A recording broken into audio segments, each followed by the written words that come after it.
بسم اللہ الرحمن الرحیم۔ عزیز طلباء و طالبات، میں Mrs Hafsa Ghaffar, senior teacher, Pakistan studies, divisional public school Chichawatni سے مخاطب ہوں۔ جیسا کہ آپ جانتے ہیں کہ کرونا وائرس کی وجہ سے پورا ملک جزوی طور پر لاک ڈاؤن کا شکار ہے۔ یہ لاک ڈاؤن طلباء کی تعلیم کے آڑے نہ آئے، اس مقصد کے لیے میں نے کلاس 9 کے آن لائن لیکچرز کا آغاز کیا ہے۔ تو اس سلسلے میں ایک لیکچر میں دے چکی ہوں، آج اسی سلسلے کا دوسرا لیکچر دینے جا رہی ہوں۔ عزیز طلباء، جیسا کہ آپ جانتے ہیں کہ باب نمبر 1 پاکستان کی نظریاتی اساس میں ہم نے پڑھا تھا نظریہ کیا ہے اور نظریہ پاکستان کیا ہے۔ تو اسی سلسلے کو آگے بڑھاتے ہوئے آج میں آپ کو پڑھاؤں گی اسلامی اقدار، وہ اجزائے ترکیبی جو کہ نظریہ پاکستان کی اساس ہیں۔ تو ہمارا آج کا لیکچر نظریہ پاکستان کے اجزائے ترکیبی کے بارے میں ہے۔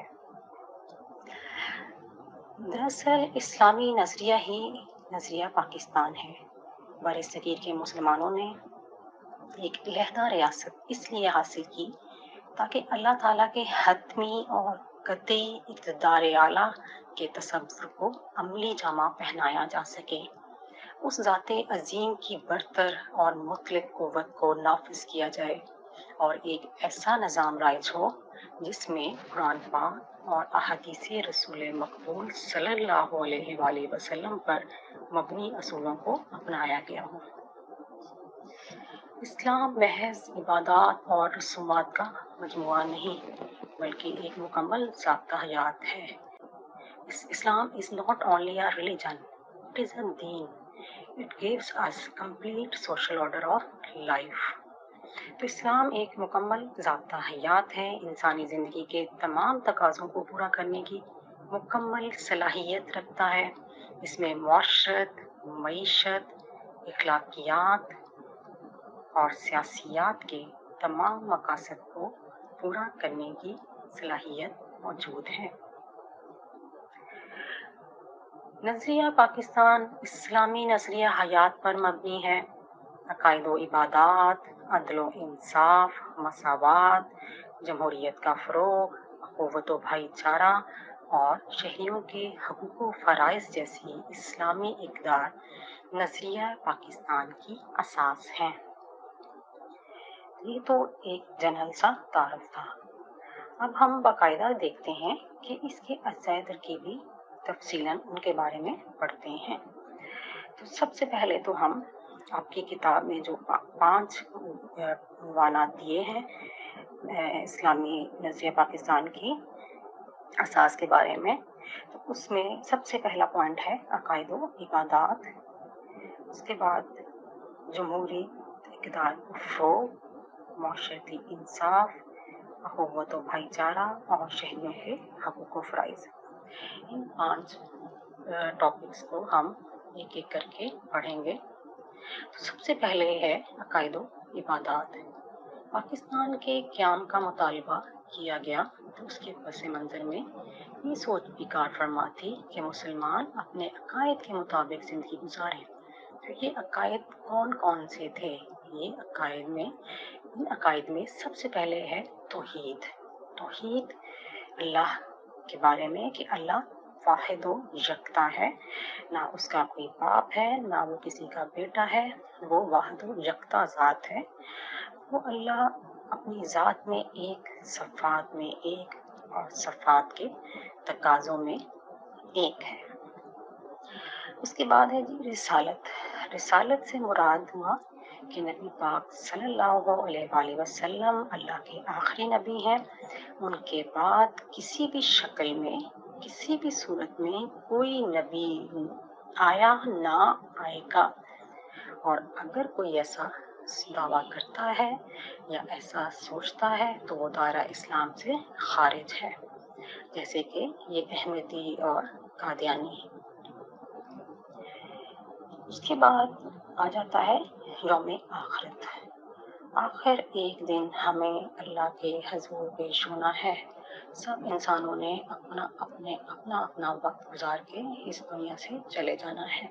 صرف اور صرف باقی ذات اللہ کی ہے، اور ہمارا بحیثیت مسلمان یہی عقیدہ ہے کہ یوم آخرت کے ایک دن ہمیں اپنے اعمال کا حساب دینا ہوگا۔ اس کے بعد ہے ملائکہ یا فرشتوں پر ایمان لانا۔ ملائکہ یا فرشتے اللہ نے اپنی عبادت کے لیے بنائے، یہ اللہ کی عبادت کرتے ہیں، گناہ بدی سے پاک ہوتے ہیں اور اس کائنات کا نظام چلا رہے ہیں۔ اسی طرح ہم ہر انسان پر بھی 2 فرشتے مقرر ہیں جو کہ ہمارا ہر انسان کا حساب لکھتے ہیں۔ اس کے بعد ہیں جی آسمانی کتابیں، یا جسے الہامی کتابیں بھی ہم پڑھ سکتے ہیں۔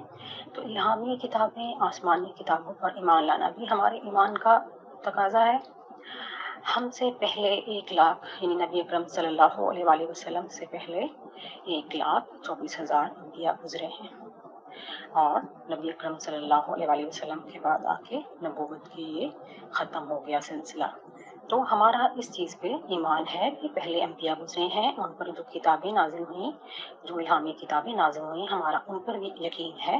یہ وقت کے ساتھ ساتھ آنے والی اقوام نے ان میں تبدیلیاں کر دیں، ان کتابوں کو وہ اپنی اصلی حالت میں، اصلی شکل میں نہیں ہے، پھر بھی ہمارا بحیثیت مسلمان اس بات پہ یقین ہے کہ ہم ان کتابوں پر اور ان انبیاء کو جو نبی اکرم صلی اللہ علیہ وآلہ وسلم سے پہلے گزرے ان پر ایمان رکھیں۔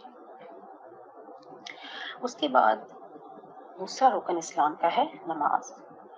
نماز کے بارے میں سب سے زیادہ تاکید کی گئی ہے، سب سے زیادہ فرضیت ہے، اور اللہ کے قرب کا ذریعہ ہے، یہ اللہ کی قربت حاصل ہوتی ہے نماز سے۔ تو دن میں 5 وقت نماز فرض ہے ہر مسلمان مرد اور عورت پر۔ نبی اکرم صلی اللہ علیہ وآلہ وسلم جب معراج پر تشریف لے کر گئے تو وہاں سے میرا نماز کا تحفہ لے کر تشریف لائے۔ اس کے بعد ہے جی روزہ۔ تمام دن اللہ کی رضا کے لیے، اللہ کی خوشنودی کے لیے مسلمان مرد اور عورت دھرا دن بھوکا پیاسا رہتے ہیں، صرف اللہ کی خوشی کے لیے۔ اللہ تعالیٰ فرماتے ہیں روزہ میرے لیے ہے اور میں ہی اس کا اجر دوں گا۔ ایک بدوی عبادت ہے روزہ۔ اس کے بعد زکوٰۃ۔ اپنے مال میں سے 2.5% یا مال کا 40واں حصہ اللہ کے نام پر غریبوں پر، یتیم اور مستحق لوگوں پر، غریب رشتہ داروں پر تقسیم کرنا زکوٰۃ کہلاتا ہے۔ حج اسلام کا 5واں رکن ہے، ہر صاحب استطاعت لوگوں پر فرض ہے، اور حج کے موقع پر لبیک اللہم لبیک کی پکار مسلمانوں کے اتحاد اور بھائی چارے کی ایسی مثال ہے جس کی نظیر پوری دنیا میں نہیں ملتی ہے۔ عزیز طلباء، اگلا پوائنٹ ہے نظریہ پاکستان کے اجزائے ترکیبی کا عدل و انصاف اور مساوات۔ عدل و انصاف اور مساوات سے پہلے ہم نے ڈسکس کیے بنیادی عبادات، اعتقادات مسلمانوں کی، جن پر عمل کرنے کے لیے ضروری ہے کہ ان کا اپنا الگ وطن ہو جہاں وہ اپنے مذہبی عقائد کے مطابق زندگی گزار سکیں۔ عزیز طلباء، عدل و انصاف اور مساوات، جسٹس اینڈ ایکویلٹی، ایک منصفانہ معاشرے کا قیام عمل میں لاتے ہوئے مسلمانان برصغیر نے عدل اور سماجی مساوات، معاشرے میں ذات پات، رنگ و نسل اور زبان و ثقافت کی تمیز روا رکھے بغیر تمام انسانوں کو برابر درجہ دینے کا کہا گیا۔ کوئی بھی معاشرہ کفر کی بنیاد پر تو چل سکتا ہے، لیکن ظلم کی بنیاد پر نہیں چل سکتا۔ مشہور وہ حدیث ہے، آپ نے اسلامیات کی تو میں یہ پڑھی ہے، لیکن یہ واقعہ پڑھا ہوگا، آپ کی نظروں سے گزرا ہوگا کہ ایک فاطمہ نامی معزز قبیلے کی خاتون نے چوری کی تو نبی صلی اللہ علیہ وسلم کے دربار میں پیش کیا گیا۔ تو کچھ صحابہ نے سفارش کی کہ یہ ایک معزز قبیلے کی خاتون ہے، عزت دار گھرانے سے ہیں، تو ان کو معاف کر دیں۔ تو نبی اکرم صلی اللہ علیہ وآلہ وسلم نے فرمایا، خدا کی قسم اگر محمد کی بیٹی فاطمہ بھی چوری کرتی تو میں اس کے بھی ہاتھ کاٹنے کے حکم دیتا۔ آپ نے مزید فرمایا کہ مجھ سے پہلی قومیں اسی وجہ سے تباہ ہو گئیں کہ جب کوئی امیر جرم کرتا تو معاف کر دیا جاتا، اور اگر غریب جرم کرتا تو اس کو سزا دے دی جاتی۔ عدل و انصاف، مساوات پر اسلام میں بہت زور دیا گیا ہے۔ اسلامی ریاست نے انصاف کی فراہمی پر زور دیا۔ حضرت محمد مصطفیٰ صلی اللہ علیہ وآلہ وسلم نے اس حقیقت کو خطبہ حجۃ الوداع میں یوں بیان فرمایا: اے لوگو، تمہارا پروردگار ایک ہے اور تم سب آدم علیہ السلام کی اولاد ہو۔ بس کسی عربی کو اجمی پر، اجمی کو عربی پر، کسی گورے کو کالے پر اور کسی کالے کو گورے پر کوئی فوقیت حاصل نہیں سوائے تقویٰ کے۔ یعنی اسلام میں رنگ، نسل، ذات پات، حسب، نسب، مسلک، کسی بنیاد پر کسی کو کوئی فوقیت، کوئی برتری نہیں ہے۔ اگر ہے تو صرف تقویٰ کی بنیاد پر۔ صرف متقی لوگ یا پرہیزگار لوگ جو ہیں ان کو فوقیت حاصل ہے۔ نظریہ پاکستان کے اجزائے ترکیبی میں آج کا تیسرا پوائنٹ ہے جمہوریت کا فروغ۔ جمہوریت کیا ہے؟ جمہوریت لفظ جمہور سے نکلا ہے، جس کے معنی عوام کے ہیں۔ یعنی ایک ایسا نظام حکومت جو یعنی ایسی حکومت جو عوام کی ہو، عوام کی طرف سے ہو، عوام کے لیے ہو۔ جمہوریت ایسی ریاست کہ جہاں طاقتور کی بات نہیں مانی جائے گی، جہاں پر اکثریت کی بات مانی جائے گی، جہاں مساوات ہوگی، جہاں حکومت وقت عوام کے سامنے جواب دہ ہوگی، جہاں ریاست اپنے تمام اعمال کی جواب دہ ہوگی۔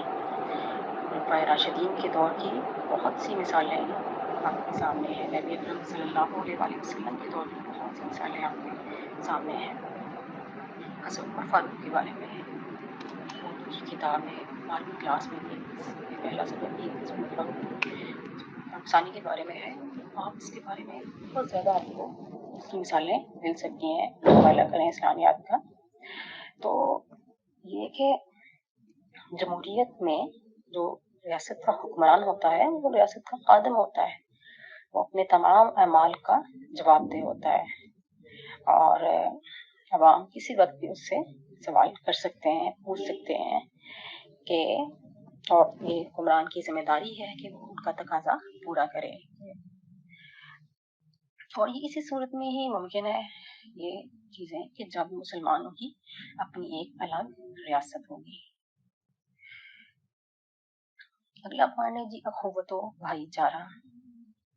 اسلام امن کا دائی مذہب ہے۔ اسلام بھائی چارے پہ زور دیتا ہے، بھائی چارے کو خاص اہمیت حاصل ہے۔ مدینہ منورہ میں جب اسلامی حکومت کی بنیاد رکھی گئی تو اس میں اخوت و بھائی چارے کی مثال دیکھنے کے قابل تھی۔ ایسی مثال دنیا میں کہیں نظر نہیں آتی۔ نبی اکرم صلی اللہ علیہ وآلہ وسلم نے حقوق العباد پر زور دیا، بیویوں کے حقوق کے بارے میں، یتیموں کے حقوق کے بارے میں، بیواؤں کے حقوق اور ناداروں سے شفقانہ رویے کی تلقین کی۔ آپ نے کہا کہ یتیم کا حق نہ مار، مسکین کے ساتھ ناانصافی نہ کر، اس کے ساتھ ظلم نہ کر، زیادتی نہ کر۔ آپ نے بہت سے مقامات پر خواتین کے حقوق پر زور دیا۔ اسلام سے پہلے عورت کو بہت بری نظر سے، بہت ایک حقارت کی نظر سے دیکھا جاتا تھا۔ آپ صلی اللہ علیہ وآلہ وسلم نے عورت کو اس کا حق دیا، یتیم، بیوہ، نادار، سب کو آپ نے ان کے اسلام میں آگے ان کے حقوق دیے۔ آپ نے زکوٰۃ اور خیرات کے نظام کو وضع کیا۔ آپ نے سود کو حرام قرار دیا۔ اسلام میں دوسروں کے استحصال کی کوئی گنجائش نہیں، کسی کے حق تلفی، کسی کے ساتھ کسی قسم کی کوئی زیادتی قطعاً برداشت نہیں کی جا سکتی۔ نبی اکرم صلی اللہ علیہ وآلہ وسلم کا ارشاد ہے، مسلمان کا بھائی ہے، وہ اس سے خیانت نہ کرے۔ آپ نے کینہ اور حسد سے باز رہنے کا درس دیا، لہٰذا مسلمانوں کو چاہیے کہ وہ اتفاق سے رہیں اور ایک دوسرے کی مدد کریں۔ حقوق و فرائض۔ حقوق ایک کا حق دوسرے کا فرض بن جاتا ہے۔ جیسے میرا حق ہے کہ میں آپ کو پڑھاؤں، استاد کا حق ہے کہ وہ اپنے طلباء کو زیور تعلیم سے آراستہ کرے۔ اسی طرح طالب علم کا یہ حق بنتا ہے کہ وہ